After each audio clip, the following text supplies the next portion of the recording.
अस्सलाम वालेकुम रहमतुल्लाहि व बरकातुहू। मेरा नाम फातिमा मोहम्मद यूनुस शेख मैं जमात हफ्तुम की तालिबे इल्म हूँ। आज हम साइंस का एक प्रैक्टिकल करेंगे। तजुर्बा नंबर 19, रोशनी का इंतशार, जिसके लिए हमें ज़रूरी अशिया चाहिए: एक गिलास पानी, एक कांच का गिलास और लेज़र लाइट और दूध के चंद कतरे। तो चलिए, सबसे पहले हम कांच के खाली गिलास में पानी डालेंगे।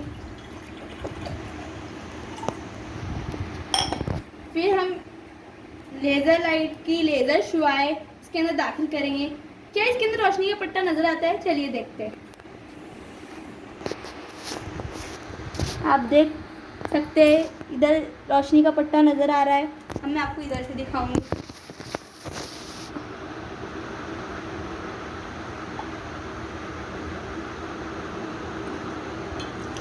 ये देखिए इसके अंदर रोशनी का पट्टा नज़र आ रहा है। ये देखिए। अब हम इसके अंदर दूध के चंद कतरे डालेंगे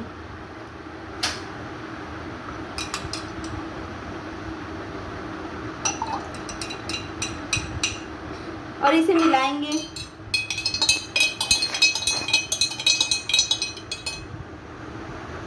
अब पानी थोड़ा सा गदला गदला सा नज़र आता है।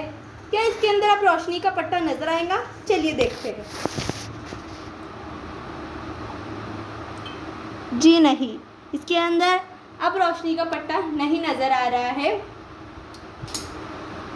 इसके अंदर रोशनी का पट्टा नहीं नज़र आ रहा है। अब एक रोशन पट्टा रोशनी की शुआओं की मौजूदगी का जाहिर करता है। इसे रोशनी का इंतशार कहते हैं। अस्सलामु अलैकुम।